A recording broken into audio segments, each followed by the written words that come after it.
Hello students, in this video we will discuss today exercise 3.2। तो last video में हमने discuss किया था कि इंटरसेक्टिंग लाइंस कौन सी होती हैं, पैरेलल कौन सी होती है, कोइंसिडेंट कौन सी होती हैं और इनके केसेस में सॉल्यूशन कैसे कैसे बनते हैं। हमने डिस्कस किया था कि इंटरसेक्टिंग लाइन के केसेस पे क्योंकि जो लाइंस है वो एक पर्टिकुलर पॉइंट पे मीट करती हैं तो हमारे पास यूनिक सॉल्यूशन आएगा। ठीक है, सॉल्यूशन कैसा आएगा? यूनिक। और उन पेयर ऑफ लाइंस को हम क्या बोलेंगे? कंसिस्टेंट। सिमिलरली जब हमने पैरेलल लाइंस की बात की थी, जब आप ग्राफ पे लाइंस ड्रॉ करोगे और दो लाइंस अगर आपकी पैरेलल आ रही हैं इक्वेशन से, तो उस केस में ये लाइंस कहीं पे भी मीट नहीं करेंगी, देयरफॉर इनका सॉल्यूशन क्या आएगा? No solution. और पेयर ऑफ लाइंस को क्या बोलेंगे? Inconsistent. Now what is coincident? Coincident में क्या होगा कि जब दोनों लाइंस एक ही लाइन के ऊपर लाई करेंगे, दैट मीन्स हर एक पॉइंट पे एक्स और वाई की वैल्यू क्या रहेगी? हमारी सेम रहेगी। तो इस केस में हमारे पास कैसे सॉल्यूशंस आएंगे? Infinitely many solutions. So next अब क्या है हमारे पास यहाँ पे इस एक्सरसाइज में?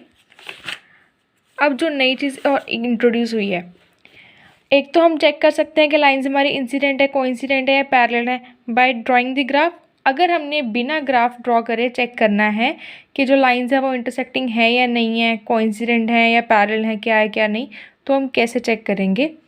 सपोज हमारे पास कोई टू इक्वेशंस का पेयर है। First pair is a1x plus b1y plus c1 is equal to 0 and another pair is a2x plus b2y plus c2 is equals to 0। ठीक है, where a1 b1 c1 and a2 b2 c2 are the coefficients of x and y and c1 c2 are constants.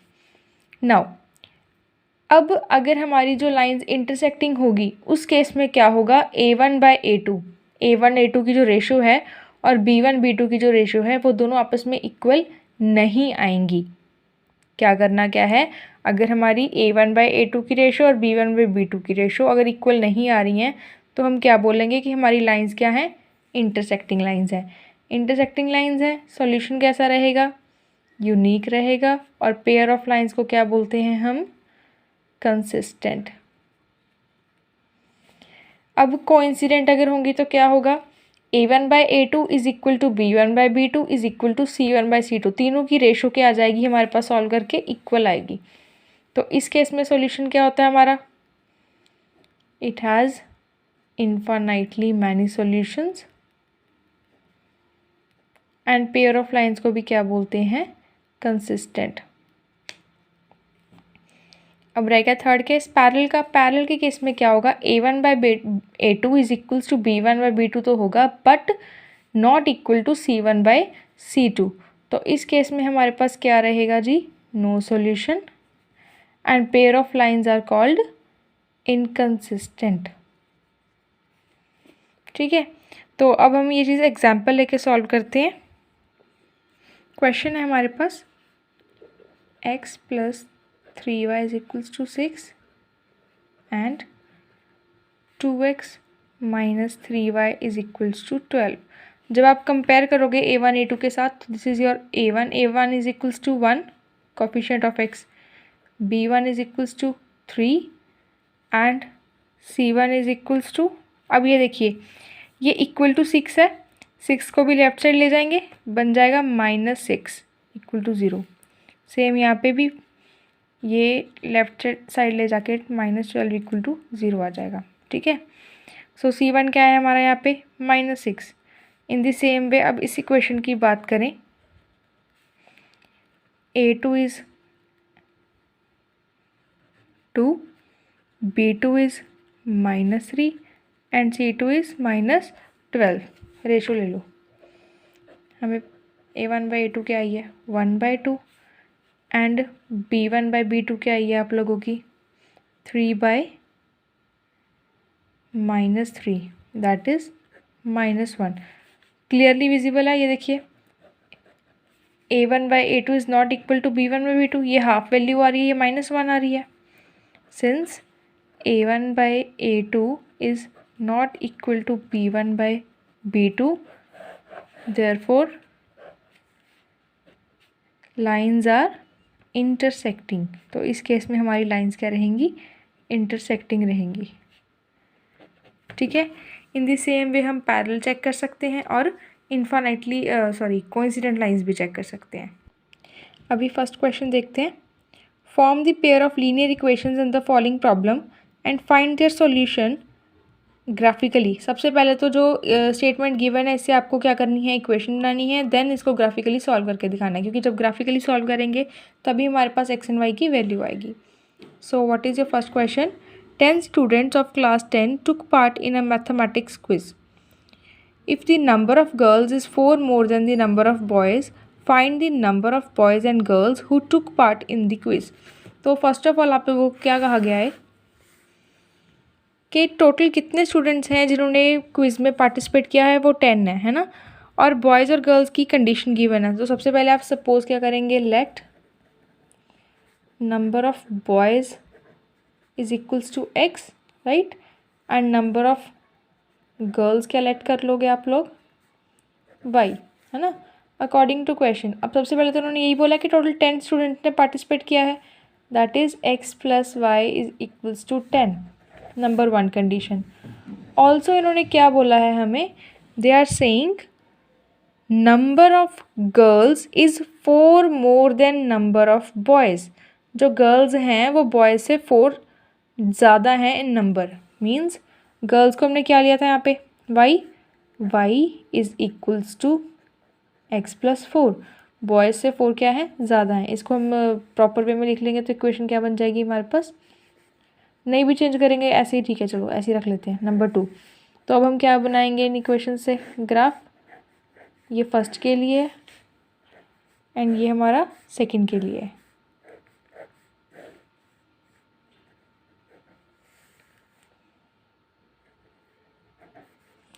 So when your x is 0, y is 10. Similarly when your y is 0, x is 10.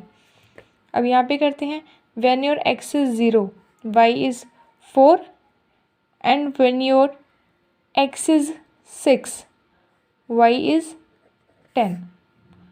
ठीक है जी। अब graph draw कर लें इनसे। तो हम points plot करना start करते हैं। सबसे पहले हमारा फर्स्ट पॉइंट क्या है, 0,10। सो 0,10 हमारा कहाँ पे आएगा, यहाँ पे, एंड अनदर पॉइंट इज 10,0। सो 10,0 हमारा आ जाएगा यहाँ पे। ठीक है, लाइंस को क्या कर देंगे, ज्वाइन। सेकंड इक्वेशन का पॉइंट क्या है, 0,4 एंड अनदर इज 6,10 6,10। कहाँ आएगा जी ये पॉइंट, हियर। अब इनको क्या कर देंगे, हम ज्वाइन कर देंगे। सो ये हमने लाइंस को ज्वाइन कर दिया है। अब जहाँ पे ये हमारा पॉइंट दोनों लाइंस मीट कर रही हैं, पहले ये ध्यान से देखिएगा, मैंने जो लाइंस ये ज्वाइन की हैं मैंने ऊपर इक्वेशन मेंशन कर दिया है, सो दैट ये क्लियर रहे कि किस इक्वेशन की कौन सी लाइन है। ठीक है, तो जहाँ पे ये लाइंस हमारी मीट कर रही हैं 3,7 पे करेंगी, 3,7 पे जहाँ पे लाइंस मीट कर रही हैं ये हमारी क्या होगी, एक्स और वाई की value. So your number of boys is equal to x and number of girls equals to y. Therefore, number of boys is equal to 3 and number of girls is equal to 7. This is your answer. ठीक है, तो ऐसे करने हैं हम ये questions. So second question same ऐसे ही है, हो जाएगा आप लोगों से। Next is your, on comparing the ratio a1 by a2, b1 by b2 and c1 by c2, find out whether the lines representing the following pair of equations intersect at a point parallel or coincident. अब देखिए, अब इसमें क्या बोला है, कहते हैं इन ratios को कंपेयर करके हमें बताइए कि जो आपकी लीनियर इक्वेशंस आप लोगों ने बनाई हैं वो क्या है, इंटरसेक्ट कर रही हैं, पैरेलल हैं या कोइंसिडेंट है। अभी मैंने आप लोगों के साथ डिस्कस किया था दैट अगर तो लाइंस इंटरसेक्टिंग होंगी then a1 by a2 is not equal to b1 by b2 की कंडीशन आएगी। अगर पैरेलल होंगी तो क्या होगा, a1 by a2 is equal to b1 by b2 but not equal to c1 by c2। And अगर coincident होंगी तो ये तीनों रेशोज़ इक्वल आ जाएंगी। सो उसके अकॉर्डिंगली हम ये मेंशन कर देंगे। ठीक है, नेक्स्ट क्वेश्चन में क्या बोला है, on comparing the ratios find out whether the following pair of lines are consistent और इनकंसिस्टेंट। अब ये भी हमने डिस्कस किया था, ये देखिए पीछे डिस्कस किया था हमने कि अगर तो हमारी पेयर ऑफ लाइंस जो हैं वो इंटरसेक्टिंग बन रही हैं या फिर हमारी पेयर ऑफ लाइंस अगर कोइंसिडेंट बन रही हैं, इन दोनों ही केसेस में हमारी जो पेयर ऑफ लाइंस है वो क्या रहेंगी, इनकंसिस्टेंट। Sorry consistent. अगर हमारी लाइंस क्या है, इंटरसेक्टिंग है एंड कोइंसिडेंट है, तो इन दोनों ही केसेस में हमारे पेयर ऑफ लाइंस क्या रहेंगी, कंसिस्टेंट। बस सिर्फ जो पैरेलल वाला केस है उस केस में हमारा सॉल्यूशन क्या रहेगा, inconsistent. Keep that in mind. So same वैसे ही करना है।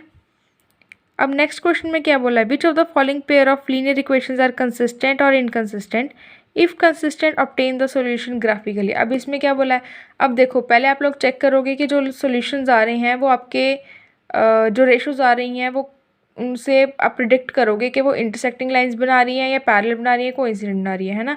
तो जिस केस में तो आपके पास इनकंसिस्टेंट आ रही है वो तो क्वेश्चन वहीं पे फिनिश हो गया। जहाँ पे आपका केस क्या आ रहा है, कंसिस्टेंट आ रहा है, तो वहाँ पे आपने ग्राफिकली शो करके दिखानी है लाइंस। अभी फिफ्थ क्वेश्चन देखिए, हम ये करेंगे। Half the perimeter of rectangular garden whose length is 4 metre more than its width is 36 metre, find the dimensions of the garden. तो जब भी ऐसा क्वेश्चन है सबसे पहले तो हमको पता क्या करना होता है, हमने लेट करेंगे, let length of garden is equal to x and breadth of garden is equals to y। सो अकॉर्डिंग टू क्वेश्चन क्या बोला गया हमें, कहते हैं हाफ द पेरीमीटर। जब हम पेरीमीटर का हाफ करेंगे, रेक्टेंगुलर का पेरीमीटर क्या होता है, 2 इंटू लेंथ प्लस ब्रेड्थ, उसका क्या कर दिया, हाफ, है ना। वो किसके इक्वल गिवन है, 36 के। तो ये 2 के साथ 2 कैंसिल, हमारे पास आ गया x plus y is equals to 36, number 1। Also क्या बोल रहे हैं वो, whose length is 4 metre more than its width. जो उसकी लेंथ है वो ब्रेड्थ से 4 मीटर ज़्यादा है, ये हम लिखने की ज़रूरत नहीं है। सो हमारे पास x equals to y plus 4, this is one condition and this is another condition. इन दोनों को यूज़ करके जैसे हमने अभी पहले क्वेश्चन में किया था, सेम पहले आप क्या करेंगे, टेबल ड्रॉ कर लेंगे, है ना। बाद में ग्राफिकली इसका सॉल्यूशन फाइंड कर लेंगे, चेक कर लेंगे कि x की वैल्यू क्या आ रही है एंड y की वैल्यू आपकी क्या आ रही है। फाइन। अब आपको एक केस इक्वेशन गिवन है, इसमें आप लोगों को बोला गया है कि ऐसा अनदर पेयर फाइंड करो लीनियर इक्वेशन का, कि फर्स्ट केस में तो ये इंटरसेक्टिंग लाइन बनाए उस पेयर के साथ।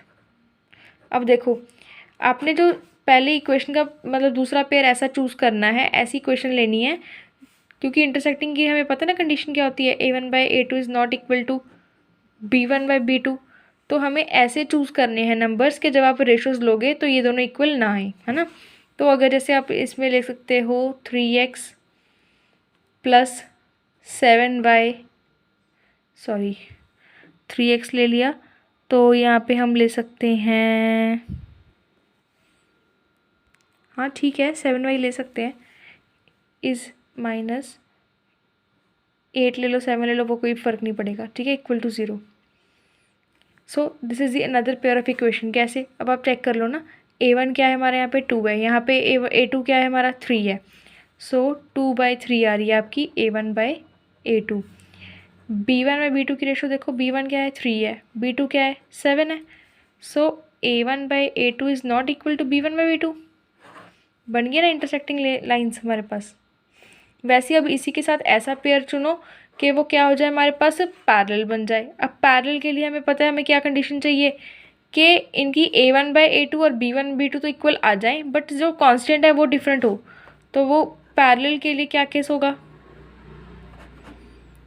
देखो 2x plus 3y plus 5 equal to 0, same ले लो चाहे, है ना। ये पैरेलल के लिए हो गया। चेक भी कर सकते हो, जब आप a1/a2 करोगे, b1/b2 करोगे, वो सेम आएगा, बट c1 c2 क्या आएंगे, डिफरेंट। ऐसे ही आपने कोइंसिडेंट के लिए कर लेना, ठीक है।